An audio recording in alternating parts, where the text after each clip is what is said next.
For those of you who came here supporting Hillary, I thank you. And let's get the business end of this out of the way. There are still a very large number of Californians who have received their ballots in the mail who have not returned them. So if you haven't, do it. You can even bring it with you to the polling place on election day. And if you know anybody you can talk to and get them to do it, please do. Most important thing to ensure Hillary's victory on election day in the primary is to get enough people to the polls. 8 years ago, when she won a very hotly contested race here, you voted in February on Super Tuesday. This year you're voting at the end of the process, and people may tell you it doesn't matter. They're wrong.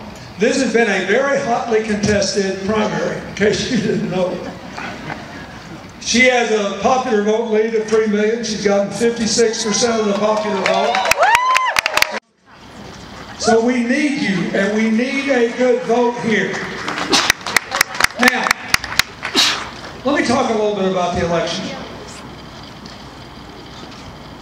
You have to admit, I'm trying to think of some way I can say this and not make news. You know, I'm not the candidate, so I'm not interested in making news. But I do try to explain things. You will have to admit this is a fairly unusual election year, wouldn't you? President Obama has done a far better job than he gets credit for, in my opinion. Because the Congress has worked so hard to keep anything good from happening. And I kind of feel sorry for him.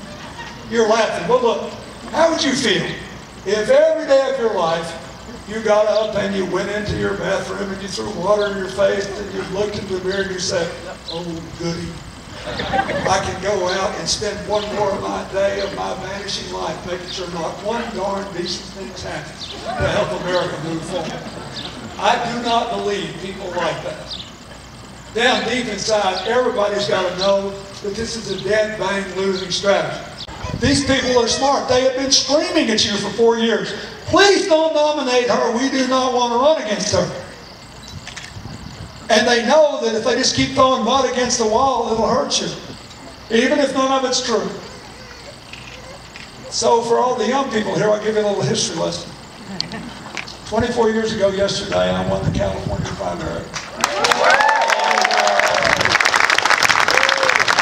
It was obvious I was going to be nominated for president, and I was running third in the polls behind President Bush and Ross Perot. The big articles 3 weeks from yesterday forward in the San Francisco newspaper saying Bush and Perot are a tough race. Clinton's not a factor. Only got 9 electoral votes. Turned out to be about 370 short. Why am I telling you this? Because I could pick any one of you out of this audience and have you come up here and stand here, and I could say 100 bad things about you. And then I could poll the rest of you who knew the person, and your opinion of them would go down, even if every single thing I said was false. The problem with this kind of stuff is it works until it doesn't. Because 3 weeks after I was not a factor, I was in first place after the Democratic Convention, and we never lost it. Why am I telling you that? Yeah, this has been an unpleasant campaign, and it promises to get worse. But sooner or later, people figure, you know, what's all this stuff got to do with me? And my family, and my kids, and my future, and the future of my town, my state, my nation. Now, what has it got to do with the world? Nothing. She's in way better shape now compared to Mr. Trump than I was in 1992. And everybody knows that the last thing that can wreck us, which is why a lot of you clapped when I said I liked your speech yesterday, is even if we break the gridlock, all of these troubles in the rest of the world could drag us back. When the Republican nominee says he wants to put a wall up against Mexico, you could put a wall up against Mexico, you could put a wall over the Canadian border. A lot of foreigners in Canada, you know. You can put seawalls up. Send the Navy to the Gulf of Mexico. Put the Air Force up in the air. You still cannot keep the social media out. Which is why Hillary's been the most passionate person saying, this is crazy, all this prejudice has been fomented against American Muslims. If they love freedom and they hate terror, we need them desperately to win the battle over social media, to prove that the American model of inclusion works, that diversity is the strength, that we can live and go forward and rise together. And I knew at 25 what I know today about the world. I spent 12 years as a governor, 8 years as president, 15 years trying to help people all over the world make a living, raise their kids healthy, get a decent education, live up to their full potential. And I got one of those magic lamps, and a genie came out and said, I will give you one wish. You may live wherever you want 30 years from now, but you have to decide right this minute. I would pick the United States in a heartbeat. In a heartbeat. But it depends on what we do. Now, she should win the California primary, and she should be the next president. If people are growing the economy from the middle out and the bottom up, we all rise together. And that's what Hillary wants to do. How would you do it? First, pass the bucket rule. Anybody with an income of $1 million or more has to pay at least 30% of their income in taxes. No matter what else you want. Second, reward companies that operate on what we know is an economically more sound time horizon, that are trying to make money over a 3 to 7 year plan, not in a year and a day, so everybody can get their stock out and get a 20% capital gains tax rate. That's having the finance tail wag the economic dog.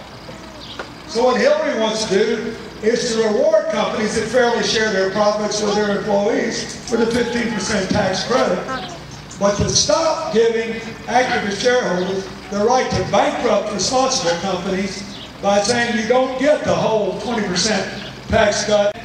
Hillary is the only person you can vote for, either in the primary or the general election, who has always supported immigration reform and who voted for the last chance we had to get it when the farm workers were begging the Congress to pass an immigration reform bill that Senator Kennedy sponsored several years ago that President Bush said he would sign.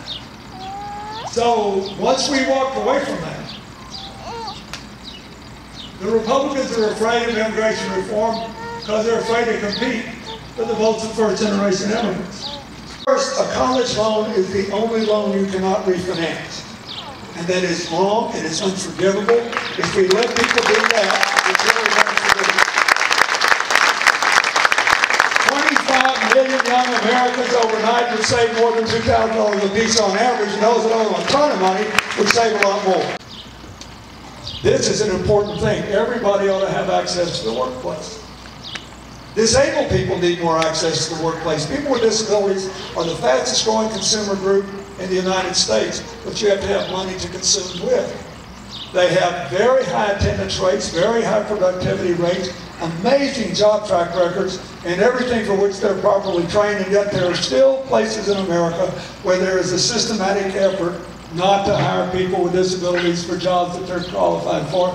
Hillary wants to get rid of that and put the pedal to the metal so we can all rise together. Presidency, because I know we can do this again. If you elect her, you can do it again. If you elect her, we can all rise together. If you elect her, we can all live together. If you elect her, we can have the space we need to grow and pull the world back from these crazy race-based, religious-based conflicts that threaten what should be the most peaceful, prosperous, exciting time in all of human history. We don't need to go back to some past greatness. We need to write a new chapter together. And California can write the first paragraph. God bless you. Thank you.